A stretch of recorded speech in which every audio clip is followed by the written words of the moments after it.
She's beautiful. She's light-skinned, long hair, like a brown color. She's beautiful, man. Good morning, baby. I love you. He had read that message every single morning for nearly 3 years.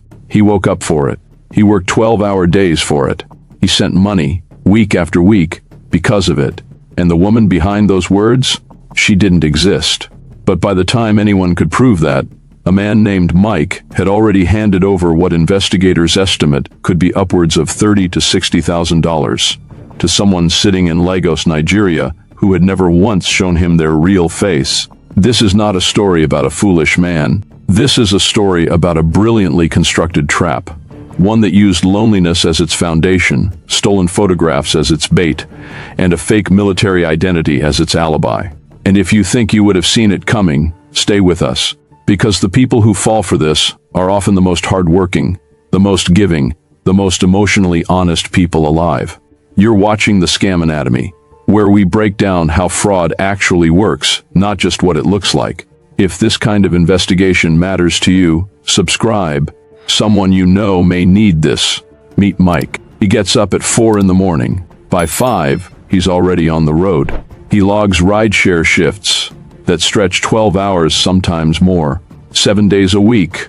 According to his own account, he completed over 26,000 rides. He took pride in every single one. This is a man who defines himself through labor and care. He describes noticing when a passenger is having a hard day. He says he's there for them, just someone to talk to, someone to trust with the quiet of a car ride. That detail matters more than it seems, because the same instinct that made Mike an exceptional driver, the willingness to be emotionally present for a stranger, became the exact vulnerability a scam operation in Lagos would exploit with surgical precision. At the time Mary contacted him, Mike was trapped inside a 10-year relationship that had become, by his own description, suffocating. He describes a pattern consistent with what behavioral researchers characterize as a controlling dynamic: accusations without basis, emotional volatility, manufactured conflict. He wasn't just unhappy, he was emotionally starved. He needed someone to see him, and that is precisely the moment Mary appeared. This is not coincidence. This is targeting. Research on romance scam victims consistently shows that many are in their 40s to mid to 60s, and that they tend to carry an unmet emotional need for companionship, alongside a desire for stability and connection. Mike fit this profile almost perfectly, not because he was weak, but because he was human. The contact method used here is called a wrong number open. It's deceptively simple. Someone texts you, claims they meant to reach someone else. You reply. They're apologetic, warm, maybe a little charming. It feels completely accidental. It is not accidental. This approach is documented in what investigators have recovered as operational scammer scripts, materials described as a Nigerian scammer's playbook, which contains prepared responses for military impersonators to deploy across various scenarios. The wrong number opener is a known entry method because it bypasses the skepticism people naturally feel toward unsolicited romantic advances. You're not being pursued, you're just helping someone who made a mistake. Within that first exchange, Mary established a profile. She was 32, described as light skinned, with long brown hair. She presented warm photographs, images of a real woman, a real person, whose identity had been completely stolen without her knowledge or consent. Mike responded. Of course he did. He was lonely. She was beautiful. And more importantly, she listened. What followed was a masterclass in emotional architecture. Every morning, a message. Every evening, a message. Throughout the day, small check to ins, gentle affirmations. Mike describes the rhythm of it like breathing. They discussed astrology compatibility. They talked about feelings, about the future, about what they wanted from life. After approximately 1 month, Mary told him she loved him. Now, to the outside observer, that sounds fast. But here's what behavioral analysts identify as the mechanism at work. Love bombing. Love bombing is not about one dramatic gesture. It's about sustained emotional saturation. making someone feel so consistently seen, so consistently valued, that the connection starts to feel like the most real thing in their life. Research into romance scam victims reveals that one survivor described feeling intense love for her scammer, specifically because he feigned emotional care she never received from exes. That is the formula, not seduction, substitution. Replace the emotional deficit in someone's life with a manufactured surplus, and they will defend it as real, because for them, it is real. Mike wasn't imagining the warmth. He was receiving it, curated, scripted, and delivered on a schedule by someone who had done this before. According to reporting, as the romance scam industry expanded into the 21st century, scam operations began to function like semi-legitimate businesses, some equipped with offices, desktop computers, and smartphones. What felt like one intimate relationship to Mike may have been one of dozens being managed simultaneously by an operation in Lagos. At some point in the relationship, Mary revealed she was in the military, deployed, she said, to Afghanistan. This single narrative choice is not random. U.S. military personnel are frequently impersonated in romance scams because pretending to serve in the military conveniently explains why the scammer is never available for an in-to-person meeting. It is the perfect alibi. Can't video call? Military security protocols. Can't send current photos? Operational restrictions. Can't visit? Deployment. Can't call? Insurgents can manipulate cell signals to detonate bombs. Recovered scammer playbooks include detailed responses for military impersonators to give when targets request a voice call, and even instructions on how to conduct convincing fake video calls. This is not improvisation. It is a rehearsed operational script, refined across thousands of victims. And there is one factual detail that should have shattered the entire story, but didn't. The withdrawal of United States troops from Afghanistan was completed by August 31st, 2021. By the time investigators sat down with Mike, the U.S. had not had a combat deployment in Afghanistan for years. There were no American troops there. There was no mission. There was no base. When confronted with this, Mary had an answer ready. She said there were a few troops still remaining. It was a plausible-sounding lie delivered to someone who desperately wanted to believe it. That's the thing about a well-constructed scam. It doesn't need to be airtight. It just needs to be good enough for someone whose heart is already committed. Here is where the engineering becomes genuinely sophisticated. Mary never demanded money. That detail is critical. Mike describes it as organic. He overheard her struggling with bills for her family, and he offered $50 here, $200 there, $70. The next day, never a fixed amount, never a bulk transfer that might trigger alarm bells in a bank system or in Mike's own conscience. According to Mike's own accounting, he estimates sending between $500 and $2,000 per month over a period of approximately 2 years. He ballparked the total at $30,000, then acknowledged it could be double that. According to the Consumer Sentinel data book, there were over 64,000 reported romance scam cases in 2023 alone, with total victim losses exceeding $1.10 billion, representing an average loss of roughly $2,000 per victim. Mike's situation at potentially $60,000 lost places him well above average, a reflection of how long and how deeply this operation maintained control. The payment method was deliberate. Cash App for small transfers, Bitcoin for larger ones. When investigators traced the Bitcoin wallet Mike had been using, they found 153 separate transactions not from Mike alone, but flowing into the same wallet from multiple sources. That wallet led to 2 endpoints, a Binance exchange and a platform called Wyrix, an Indian cryptocurrency exchange. Scammers often use stolen military photos, fake IDs, and AI-generated voices or images to build credibility, but the financial backend they use is equally sophisticated.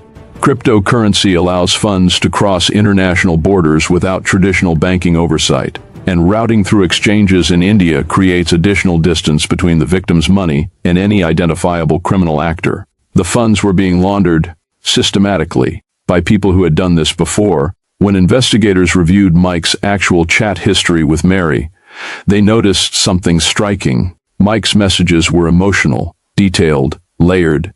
He poured himself into the conversation. Mary's responses were short, vague. Okay, baby.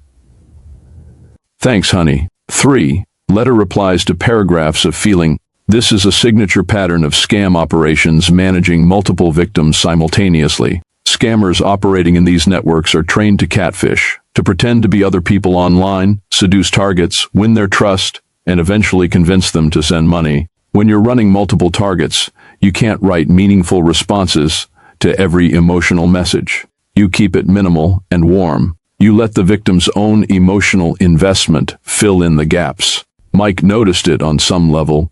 He had begun to anticipate the meeting that never happened. 3 times, Mary had promised to visit. 3 times, something came up. 3 times, the military was the excuse. He acknowledged that it brought doubts, but he sent money anyway. Why? Because the money was no longer transactional. It had become proof of love. By sending it, Mike was demonstrating to himself, not just to Mary, that he was the kind of man who shows up, who provides, who doesn't abandon people. The scammer hadn't just stolen his money. They had made his generosity into a psychological leash. Midpoint CTA, authority, driven. We're halfway through this investigation. What you're watching isn't just one man's story. This same playbook is being used on thousands of people right now. The scam anatomy exists to map these operations so you can recognize them. Keep watching. When the investigative team at Social Catfish ran a reverse image search on Mary's photos, what came back was not a clean profile. It was a sprawl, dozens of fake accounts, all using the same face, all with different names. Scammers use stolen photos and details about real veterans or active duty military personnel to create fake identities that appear believable, building fake dating profiles on apps, websites, and social media to appear genuine. The real woman in those photographs, we'll call her Sherry, was not in Afghanistan. She was not in the military. She was married, living in Missouri, and according to her own account, she had been aware since approximately 2017 that her image was being weaponized across the internet. She had received messages from victims who had sent Mary money, and in some cases those victims had turned their anger toward her as though she owed them something. This is the invisible secondary victim in romance scam cases, the person whose face is stolen. They lose control of their own identity. They become associated with criminal activity they had no part in, and the damage, according to Sherry's own testimony, can force a full withdrawal from social media. Investigators have documented thousands of photographs used in these operations. Images of soldiers and individuals overseas, stolen and repurposed without consent. The team then deployed an IP tracking link, a method where a disguised URL is sent to the suspect. When clicked, the link captures geographic data from the device used. The person who clicked it was located in Lagos, Nigeria. According to investigators, the scammers behind military romance fraud are primarily based in Ghana and Nigeria, where they are sometimes called Yahoo boys, and there are reportedly training environments where young people are taught specifically how to portray U.S. military officers. The operation targeting Mike was not a lone actor running a side hustle. It was part of a structured, practiced fraud ecosystem, with scripts, stolen assets, and cryptocurrency infrastructure designed to extract money across borders without leaving a traceable human being at the other end. When investigators brought the real Sherry onto a call with Mike, the actual woman whose face he had spent nearly 3 years looking at the moment landed like a slow collapse. He looked at her. She was real. She was kind. She was sorry. Not because she had done anything wrong, but because she understood what it meant to see someone who had been carrying love for a version of her that never existed. She told him this wasn't the first time she'd been brought into one of these situations, that she'd seen this before, that she genuinely wished him well. And Mike, a man who had defended Mary against every doubt, who had continued sending money even when investigators asked him not to, who had told his family he was in love, sat quietly for a moment and said, "Oh, it's over. I'm going to move on." That's not weakness. That's what it looks like when someone who has been emotionally locked inside a manufactured reality finally steps out of it. It takes courage. He also said something that should be remembered. It's only money. 3 years, tens of thousands of dollars. and he was choosing to define his loss by what it wasn't, rather than what it took from him. Let's be clear about what actually happened here, structurally, psychologically, technically, so you can recognize it. The entry point was engineered. The wrong number text is a known scam opener. If a stranger contacts you with warmth and immediately pivots to consistent daily communication, treat that as a flag, not a fluke. The identity was fabricated from a real person. The stolen images used in romance scams are not the criminals. They are the identities those criminals impersonate. A reverse image search takes 30 seconds. Run it before you invest emotionally in anyone you've never met face to face. The military story was a designed alibi. Real active duty service members are not prohibited from video calling family and loved ones in the way these scammers claim. Legitimate service members will not ask for money transfers. Any request for funds, gift cards, or cryptocurrency from someone claiming to be deployed overseas is nearly always a sign of fraud. The payment structure was deliberately small. $50 feels like nothing. $200 feels like care. Over 20 to 4 months, it became a possible $60,000 extraction. If you are regularly transferring money to someone you have never physically met, regardless of the amount, that pattern requires honest examination. The emotional lock-in was the real mechanism. By the time Mike knew something was wrong, he had already redefined his own identity around being someone who provides for Mary. Stopping felt like self-betrayal. That is by design. Social psychologists studying this type of fraud note that scammers are tapping into something fundamental to human identity, this fundamental need to belong. Cryptocurrency is not neutral. Bitcoin and platforms like Wix or Binance are not inherently criminal. But when a romantic partner you've never met specifies crypto as the payment method, understand that this choice creates deliberate international traceability barriers. It is not convenience. It is architecture. Mike got up at 4 the next morning. He drove. He did the job he's always done. 12 hours, 6 to 7 days a week, 26,000 rides, and counting. He carries people through the quiet of their mornings, and he doesn't judge what they're going through. He said that himself. That's who he is. Not a victim in the diminishing sense of the word, but a person who was identified, studied, and targeted by a professional criminal apparatus operating from Lagos, Nigeria, using stolen photographs, scripted emotional manipulation, and cryptocurrency laundering infrastructure. According to the Federal Trade Commission, over 64,000 romance scams were reported in 2023 alone, costing victims a collective total approaching $1.14 billion. And investigators believe as few as 7% of romance scams are ever reported, meaning the actual scale of this fraud is potentially many times larger than official figures reflect. The woman whose face was used, Sherry, told Mike something worth repeating here. There are good people out there. Don't stop trying. She was right. But knowing that doesn't protect you the next time. Understanding the mechanics of this does. Every case we investigate at the Scam Anatomy follows the same core belief. Fraud doesn't survive exposure.